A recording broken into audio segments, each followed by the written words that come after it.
George Orwell ने एक बार कहा था, सबसे भयानक अकेलापन वह नहीं है जो अकेले होने से आता है, बल्कि वह है जो गलत समझे जाने से आता है। भीड़ भरे कमरे में खड़े होने का अकेलापन, ऐसे लोगों से घिरा होना जो आपको नहीं देखते, जो आपको नहीं सुनते, जो नहीं जानते कि आप कौन हैं, और उस अकेलेपन में आपको ऐसा लगता है जैसे आप फीके पड़ रहे हैं, पृष्ठभूमि में गायब हो रहे हैं, जैसे आप कोई अदृश्य साया हो जो अपने अतीत में खो गया है।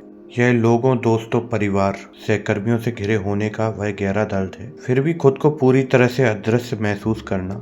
आप मुस्कुरा सकते हैं, सिर हिला सकते हैं और हरकतें कर सकते हैं, लेकिन अपने अंदर आप अलगाव की भावना महसूस करते हैं, जिसे शब्दों में पूरी तरह से बयां नहीं किया जा सकता। आपको ऐसा लगता है जैसे कोई भी आपको सही मायने में नहीं समझता, जैसे कि आपके सबसे सच्चे हिस्से छिपे हुए हैं, वो पहचाने नहीं गए हैं, जबकि दुनिया केवल आपके उस संस्करण यानी उस व्यक्ति को स्वीकार करती है जो उस भौतिक दुनिया में फिट बैठता है।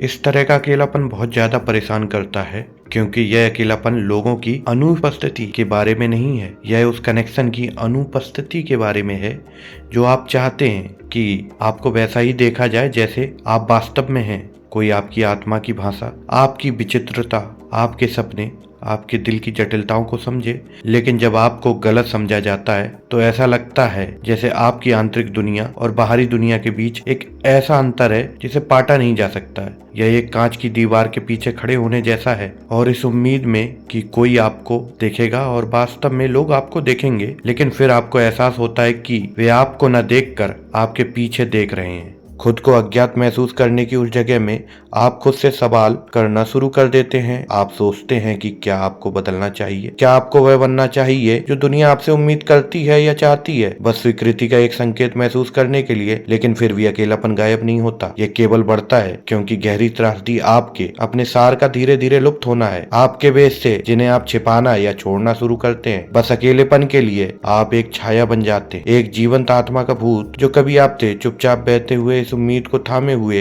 कि एक दिन कोई आपको समझ सकता है।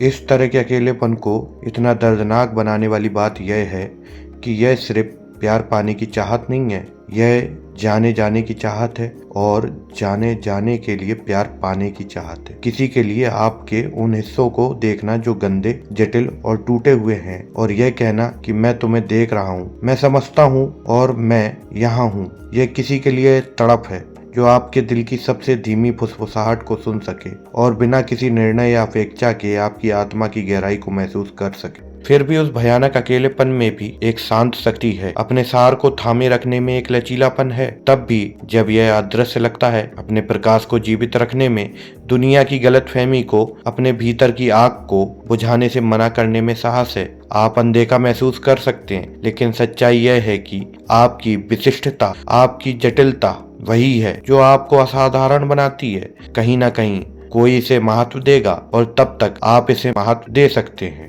कभी कभी गलत समझे जाने के माध्यम से यात्रा खुद की गहरी समझ की ओर ले जाती है। यह आपको सिखाता है कि आप जो हैं उसे स्वीकार करें, भले ही दुनिया इसके लिए तैयार ना हो। यह आपको अपनी संगति में शांति पाने, अपने उन हिस्सों को पोषित करने के लिए आमंत्रित करता है जो अकेले और अपरिचित महसूस करते हैं। और समय के साथ आप पा सकते हैं कि सही कनेक्शन जो आपको देखते हैं, सुनते हैं और जानते हैं, तब आते हैं जब आप उनकी कम से कम उम्मीद करते हैं।